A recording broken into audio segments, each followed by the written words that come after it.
ಬರಗಾಲದಲ್ಲಿ ರೈತರ ಕೈ ಹಿಡಿದ ಮಧ್ಯಂತರ ಬೆಳೆ ವಿಮೆ ಪರಿಹಾರ. ಹೌದು, ಈ ಸುದ್ದಿಯ ಪೂರ್ಣ ವಿವರವನ್ನು ತಿಳಿಯಲು ಈ ವಿಡಿಯೋ ತಪ್ಪದೆ ಕೊನೆವರೆಗೆ ನೋಡಿ ಮತ್ತು ನಮ್ಮ ವಿಡಿಯೋ ಇಷ್ಟವಾದರೆ ಲೈಕ್ ಮಾಡಿ ಮತ್ತು ಶೇರ್ ಮಾಡಿ ಮತ್ತು ಇಂಥ ಹೆಚ್ಚಿನ ಮಾಹಿತಿಯನ್ನು ತಿಳಿಯಲು ನಮ್ಮ ಚಾನೆಲನ್ನು ತಪ್ಪದೆ ಸಬ್ಸ್ಕ್ರೈಬ್ ಮಾಡಿ. ಮಳೆ ಕೊರತೆಯಿಂದ ಬೆಳೆ ನಷ್ಟವಾಗಿ ಸಂಕಷ್ಟದಲ್ಲಿರುವ ಜಿಲ್ಲೆಯ ರೈತರಿಗೆ ಬೆಳೆ ವಿಮೆಯ ಮಧ್ಯಂತರ ಪರಿಹಾರದಿಂದ ತುಸು ನಿಟ್ಟುಸಿರು ಬಿಡುವಂತಾಗಿದೆ.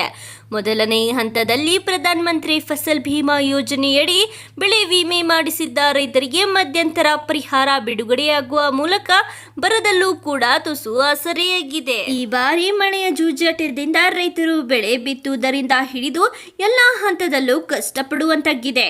ಮೊದಲಿಗೆ ತಿಂಗಳು ಮಳೆ ಬರಲಿಲ್ಲ, ನಂತರ ನಿರಂತರ ಮಳೆ ಸುರಿದು ಬಿತ್ತಿದ ಬೆಳೆ ಹಾನಿಯಾಗಿತ್ತು.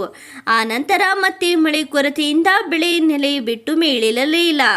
ರೈತರ ಈ ಸಮಸ್ಯೆಗೆ ಸ್ಪಂದಿಸಿದ ಜಿಲ್ಲಾಡಳಿತ ನೇತೃತ್ವದಲ್ಲಿ ಸಭೆ ನಡೆಸಿ ಬಾರಿ ರೈತರು ಕಷ್ಟದಲ್ಲಿದ್ದು ಮಧ್ಯಂತರ ಪರಿಹಾರ ನೀಡುವಂತೆ ಬೇಡಿಕೆ ಸಲ್ಲಿಸಲಾಗಿತ್ತು. ಇದರಿಂದ ವಿಮಾ ಕಂಪನಿ ಮೊದಲ ಹಂತದಲ್ಲಿ ಪರಿಹಾರ ಮಂಜೂರು ಮಾಡಲಾಗಿದೆ. ಈಗಾಗಲೇ ರೈತರಿಗೆ 25% ಮಧ್ಯಂತರ ಬೆಳೆ ವಿಮೆ ಹಣ ಬಿಡುಗಡೆ ಮಾಡಲಾಗಿದ್ದು, ಸದ್ಯದಲ್ಲೇ ಉಳಿದ 75% ಬೆಳೆ ವಿಮೆ ಪರಿಹಾರವನ್ನು ಬಿಡುಗಡೆ ಮಾಡಲಾಗುವುದು ಎಂದು ಕೃಷಿ ಸಚಿವ ಚಲುವರಾಯಸ್ವಾಮಿ ಅವರು ಹೇಳಿದ್ದಾರೆ. ಹೌದು, ಪ್ರಧಾನ ಮಂತ್ರಿ ಫಸಲ್ ಭೀಮಾ ಯೋಜನೆಯಡಿ 2023ರ ಮುಂಗಾರು ಹಂಗಾಮಿನ ಬೆಳೆ ಕಟಾವು ಪ್ರಯೋಗಗಳು ಅಂತಿಮ ಹಂತದಲ್ಲಿದ್ದು, ಬೆಳೆ ಕಟಾವು ಪ್ರಯೋಗಗಳ ಅಂತಿಮ ಇಳುವರಿ ಆಧಾರದ ಮೇಲೆ ಇಳುವರಿ ಕೊರತೆಗನುಗುಣವಾಗಿ ಬೆಳೆ ವಿಮೆ ಪರಿಹಾರ ಲೆಕ್ಕಾಚಾರ ಮಾಡಿ ವಿಮಾ ಸಂಸ್ಥೆಯವರಿಂದ ಕಾಲಮಿತಿಯಲ್ಲಿ ಇತ್ಯರ್ಥಪಡಿಸಲು ಕ್ರಮ ಜರುಗಿಸಲಾಗುತ್ತದೆ ಎಂದು ಹೇಳಿದ್ದಾರೆ. ಪ್ರಧಾನ ಮಂತ್ರಿ ಫಸಲ್ ಭೀಮಾ ಯೋಜನೆಯಡಿ 2023ರ ಮುಂಗಾರು ಹಂಗಾಮಿನ ಬೆಳೆ ಅಂತಿಮ ಇಳುವರಿ ಆಧಾರದಲ್ಲಿ ನಷ್ಟಕ್ಕೆ ಅನುಗುಣವಾಗಿ ಬೆಳೆ ವಿಮೆ ಪರಿಹಾರವನ್ನು ವಿಮಾ ಸಂಸ್ಥೆಯವರಿಂದ ಕಾಲಮಿತಿಯಲ್ಲಿ ಇತ್ಯರ್ಥಪಡಿಸಲು ಕ್ರಮ ಕೈಗೊಳ್ಳಲಾಗುವುದು ಎಂದು ತಿಳಿಸಿದ್ದಾರೆ. ಈಗಾಗಲೇ ರೈತರ ಖಾತೆಗೆ 2,000 ರೂಪಾಯಿ ಬರ ಪರಿಹಾರ ಜಮಾ ಮಾಡಲಾಗಿದ್ದು, ಇನ್ನು 33%ಕ್ಕಿಂತ ಹೆಚ್ಚು ಹಾನಿಯಾದ ವಿಸ್ತೀರ್ಣಕ್ಕೆ ಪ್ರತಿ ಹೆಕ್ಟರ್ಗೆ ಪರಿಹಾರ ದರ ಕೂಡ ನಿಗದಿಪಡಿಸಲಾಗಿದೆ.